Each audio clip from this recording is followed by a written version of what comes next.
Namaste, my friends. It is David Ault, and I want to welcome you to The Gathering. If you've been listening, following me for any length of time, you may have heard me say what I'm about to repeat to you. So first of all, you know the definition of insanity that we all kind of fell in love with? It was insanity is doing the same thing over and over again and expecting a different result. That's really good, right? There's a lot of truth to that. And sometime during the pandemic, this inspired thought came through to me, and insanity is also forcing a singular dimensional answer to a multi-dimensional experience. That one may require a little bit of dissection. So, forcing a singular dimensional answer. The best illustration that comes up right now in this moment is it's sort of like you and I are going to go and build a house or repair an engine, but we don't have all the materials to build the house or all the materials to repair the engine. And so to sit down and begin that process without having all of that becomes sort of a incomplete or fruitless endeavor because we will never get to the bottom of or the finish line or the result of the task at hand. So when you think about singular dimension, so forcing an answer, forcing a complete and total resolution of something to a five sensory plane of existence, without considering the fact that everything isn't as it seems, that this is not the totality. It's barely scratching the surface of the totality of a multi-dimensional experience of which you and I are a part of. It's like a single thread in a cosmic blanket. It's one of my favorite descriptions. A cosmic blanket that is infinite in size. It has no boundaries. It has no end or beginning. It just is. And you and I, when we talk about creation and we talk about things that are infinite, we have to really challenge ourselves to break free from the conceptual mind that thinks it can define that, because we can't. So what does that mean? That means that sometimes things are just inexplicable. They are a mystery that we get to lend ourselves to and realize that there is no solving of it. Are there mysteries that we solve in the singular dimensional plane? Of course. You know, we all love a good whodunit. We all love to be able to figure something out. And there are certain things that are non-figure outable. Those things are a part of a cosmology or a multi-dimensional existence that we simply cannot fathom in our limited earthly mind. That's one of the greatest inspiration points to me in the Bhagavad Gita, is when Arjun goes to Krishna and he says, I want to know what you know. Show me what you know. I want to know the totality of what your understanding is as an ascended being, as an enlightened being. And this is my commentary, but it's like Krishna goes, no, no, you don't. You can't handle that. And Arjun is so earnest and he says, yes. And so for a brief moment, Arjun sort of unveils and shows him the totality of creation in its full spectrum, in its yin and yang, its horrors and its beauty. And he is dumbstruck. He cannot handle it in this singular dimensional form. And so, what do you feel when you hear something like that? How do you even begin to digest the indigestible? How do you begin to measure and define the indefinable? So, insanity is thinking that we will be able to construct something that will permanently be solid when there is no solidity in this particular singular, small, little, infinitesimal plane of existence. But the movie or the illusion is we think that this is the totality of everything. Whew, big breath. So, with that as sort of added fuel to your engine of purpose and intention, I present to you the five hindrances of Buddhism. The five hindrances that the Buddha says that you and I come in with when we agree, when we incarnate in a human body. So it's not five things that you have accumulated because you did something wrong. It's the automatic clothing or adornment or curriculum that you bring in when you say, okay, I'm going to go and I'm going to do this adventure. I'm agreeing as this form of God, as this instrument and vessel of that which is the entirety of creation. We're agreeing, the collective we is agreeing to come into a dualistic experience from a non-dual capital R reality. Good job. Good job for having the chutzpah to come and do this really hard thing, because it is hard. Being human is hard. Come on. And so these five hindrances again are not something that are punitive. They're not punishments given to you because you did something wrong. It's baked in. And Buddha says, in order to become enlightened or in order to reawaken to your true essence, to bust through all of the illusional veils, you must overcome, or you must, let's say, transcend, see the falsity of these things, and then not be bound by them. Okay. So we could create this like a checklist and let's see where you are in the checklist of the five hindrances in Buddhism. Now, remember, what did I say? These are not qualities of being that you have fostered or created because you went astray. You already had these. They lay inside the sort of mechanism of a human body, of a human mind, the limited reptilian mind of a human being. And they've gotten activated because you've been in an environment that activates them. They got activated because everyone else around you has activated them. So you and I are products of our environment. Okay, enough of that. What are they? The five hindrances of Buddhism. So the first one is lust and greed. And lust isn't even just limited to a sort of sexual lust, a wanting and a grabbing of something, but it's greed or covetousness. It's looking at something in the external world and feeling like if you don't get that, someone else will, and you will be without. It's good old-fashioned limitation in any form whatsoever. Lust and greed. So it's the hoarding, it's the going for, it's the manipulating, it's the lying, it's the stealing, it's the coercion that we become involved in because there is this base hindrance that we got handed to. And we have bought into it as a reality.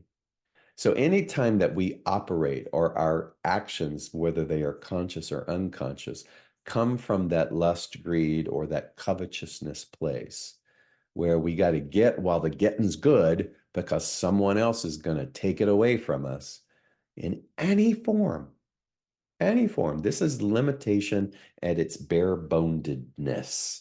This is anything that you think can be taken away. And so you do or act or go into prevention mode in order to shield, protect, grab, grab, grab, grab, grab, right? And so any form of greed, wanting what the other one has, is a hindrance because what that does is it sets up a very calcified belief within your consciousness that there's only so much to go around. That if you don't have that thing, you will be unsafe, you will be without, that you will suffer. You start to see the whole picture of lust and greed. It's a very wide net that we cast when we talk about this particular hindrance. It's not just coveting your neighbor's spouse. It's coveting anything that you're labeling as outside of you that you can't get. And so when we begin to look at that, it isn't it isn't just enough to just talk about this hindrance. It's what can you do as a spiritual practice to help dismantle that. This is one of my favorite ones. And so in Buddhist business practices, one of the things that I came across that deeply inspired me in order to dissolve that hindrance is this. Think about something that you really want. Think about a creative outlet, something that you aspire to. Like when you think about it, you just light up inside. Then this Buddhist business practice is to go and champion and help someone else achieve having the thing that you want. Think about that. Go help another person achieve, champion them, support them in acquiring the very thing that you long for. And what do you think that that does? Well, I believe that when you engage in something like that from a pure intent, when you engage in a pure intent in order to help a fellow being experience the fulfillment of that longing, the same longing that you have, what occurs then within consciousness is the dismantling of limitation. You begin to taste and experience palpably the embodiment that there's enough to go around. It's kind of the old cliched idea that when you take a candle that is lit and you light another candle, it doesn't rob this particular flame. That flame can continue to perpetuate and ripple out over and over and over again. It's the same with this kind of practice. And so I challenge you to think about, to sit with those longings that you have and figure out a way, again, quietly. Don't announce it. Don't go, hey, this is what I'm doing. Go and in the privacy of your pure intent, go and help another being achieve what it is that you long for. You could label it as success. You could label it in any kind of way. But I want you in the activity of that and the sincere, I keep having to qualify, sincere activity of that, not in an aggrandizement, oh, look what I'm doing, but a sincere, quiet helping, nurturing, hand-holding them into this experience to begin to observe what takes place inside of you. It's a beautiful thing. It is a sweet thing. And that is one way in which we can stare that hindrance of lust and greed and covetousness right in the face and become unshackled by it. The next one is good old hatred and ill will. Hatred and ill will. What is the genesis of hatred and ill will? Why would we wish ill will upon another? You know, we are a funny species because we love a good revenge story. We love the good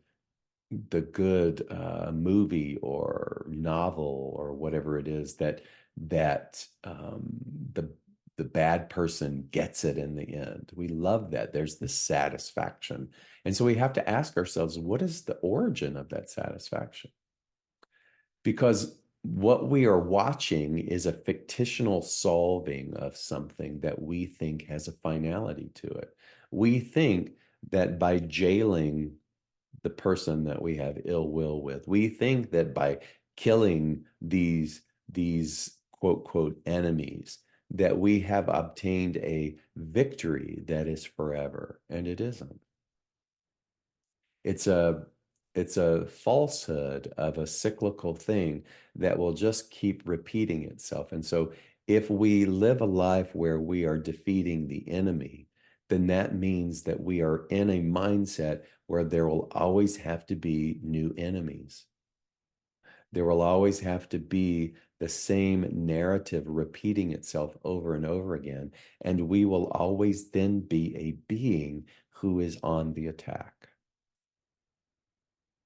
So hatred and ill will is thinking that that person and their actions are separate from us,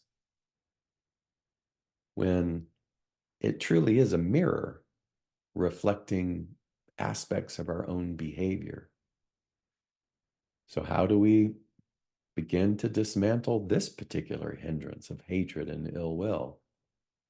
My favorite story for this activity comes from Ram Dass and his famous puja story, or altar story. And so he very transparently talks about how he loathed and hated Caspar Weinberger, who I believe was the head of, or the Department of Defense or something here in America, and just loathed his policies and his actions, and really struggled in his humanness with regards to this person. And so he has this puja altar that he sits before or goes to every morning as a part of his spiritual practice. And there would be a picture of, let's say, Jesus the Christ and Krishna and Buddha and Anandama and his guru, Neem Karoli Baba. And every morning he would say, "Hello, Buddha. Hello, Jesus. Hello, Krishna. Hello, Anandama." And then he would go, "Hello, Casper." And it would get a laugh. But what he was referring to was he was going to keep at it with regards to seeing this person, this soul in a human body, Caspar Weinberger, as equivalent as a teacher as all these other saints. And to see that this person was teaching him just like all of these other saints had taught him. In this respect, then, everyone is the guru. Everyone is the teacher, including the person or persons that you hold hatred and ill will towards. There's a beautiful practice at night before you close your eyes and go to sleep, where you think about, who have I cast out of my heart today? And you create a mental visualization where you sort of bring them back in before you go to sleep. It doesn't mean that you have complete resolve and you see them in their totality as your teacher in this particular human endeavor, but you are willing to see them. You are willing to dissolve the hatred and ill will. And my friend, I cannot tell you how powerful willingness is. So hindrance number 2 is hatred and ill will, and beginning to create a practice whereby you are willing to see them differently. You are willing to see them as master teachers, as gurus, just as all the others who are easily recognized and called guru. The third one is agitation. Agitation. Another word that's really good is inflammation. When you think about how we have inflamed thinking or inflamed or agitated reactivity towards something, I mean, it's a split second, right? Something ignites, it triggers something inside of us, and we just, we blow, and it's totally disproportionate. So it shows that this builds up over time. It calcifies within us. It's like a pressure cooker. And once you take the lid off, man, or once there's no more room for this particular measured state of agitation before you have to spew, whew, you're like a potential old faithful or a volcano walking around. And so agitation naturally keeps us from that equanimous state or that state of peacefulness because the loop of mental activity is constantly chewing and chewing and chewing like a dog with a bone about the thing that we're agitated. Well, they should have done this. They should have done that. And we are just shooting all over the place.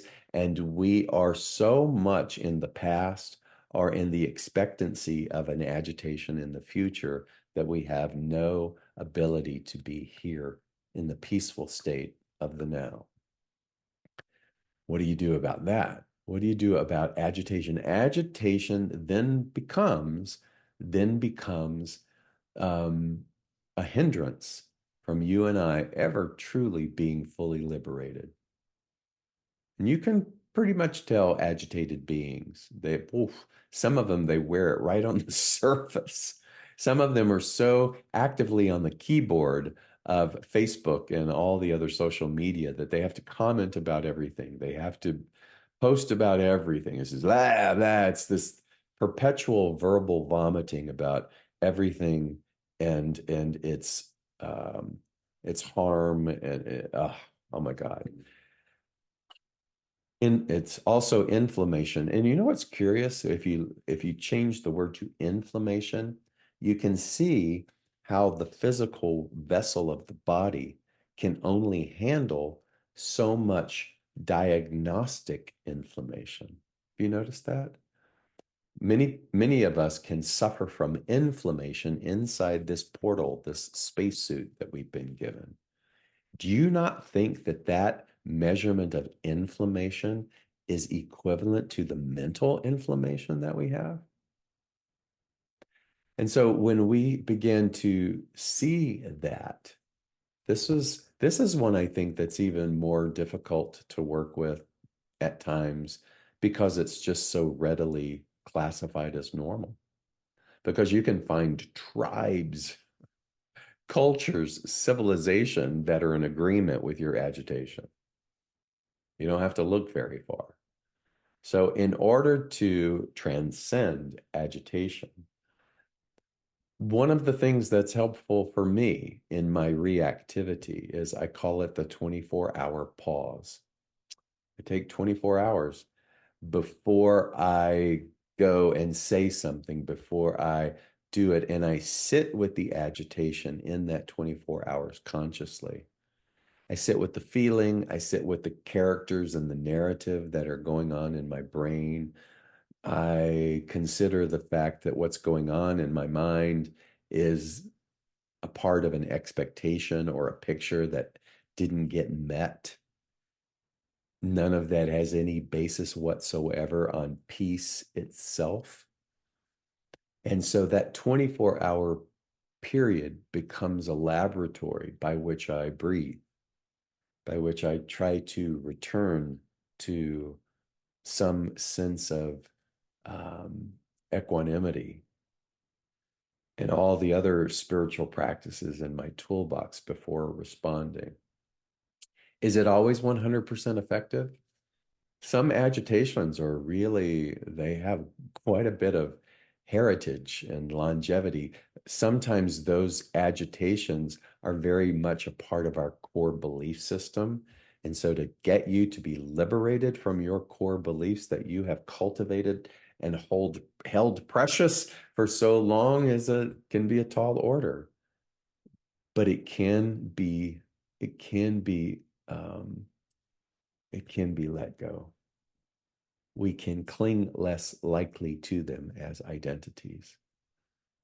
But first, we have to be willing and we have to become aware of the fact that we even want to let go of our agitation. Can you believe I just said that? We have to want to let go of our agitation. One of the hindrances. Next is sloth and torpor. Sloth and torpor. It's so fun to say, but that is basic inertia, a lack of movement, believing that things are over, believing that there is no value. It could be even as basic as physical movement. Get up and move. It can also be movement towards a willingness of being a useful vessel. Sloth and torpor, it ranges everything from physicality to mental stagnation. It's it's preventing yourself from being teachable, the mind becoming stagnant. It's that classic thing of saying, I know that already. We don't know anything. We've barely begun to scratch the surface of what true knowing is. So, sloth and torpor is really this hindrance that's baked in that says, will you be forever teachable? Will you realize that there is no defined place to stand? Will you accept and begin to become curious about the beyond, beyond the beyond, beyond the beyond, and find yourself free falling and letting go? This is a process of letting go all of the identities and the finalities that you think are truthful in this singular plane of existence. Stagnation and inertia isn't just you being lazy, although getting up and moving will help move you into all of these other mental states of willingness. They're all tied together. But it's realizing that we are forever, forever, forever called to be open at the top. And then last is doubt. Doubt. Good old fashioned doubt. Doubt that things will work out. Doubt that you matter. Doubt that there is a divine order. Doubt that hovers and weighs upon us and shackles us when we look at the human existence, when we look at yin yang and the constancy of warring and the constancy of inequality and the constancy of chasing the hungry ghost. Oh, if we could just get this or this leader or this thing, then we will be fine. And we start to see that every time we arrive at that place, there's more to do. Doubt that anything will ever work out.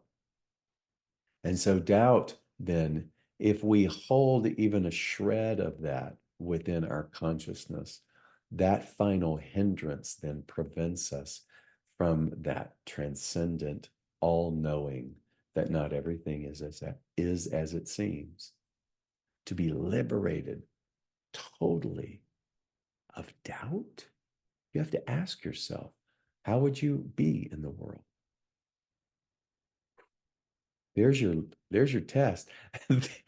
That's what I'm working on and will continue to work on all the days of my life. Lust and greed, hatred and ill will, agitation, sloth and torpor, doubt.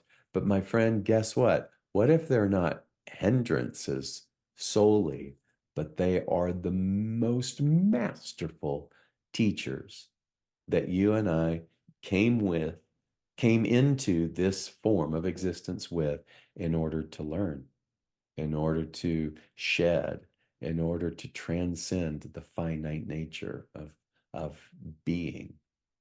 Are you up for it? Are you willing? I'm there with you. A lot to take in today.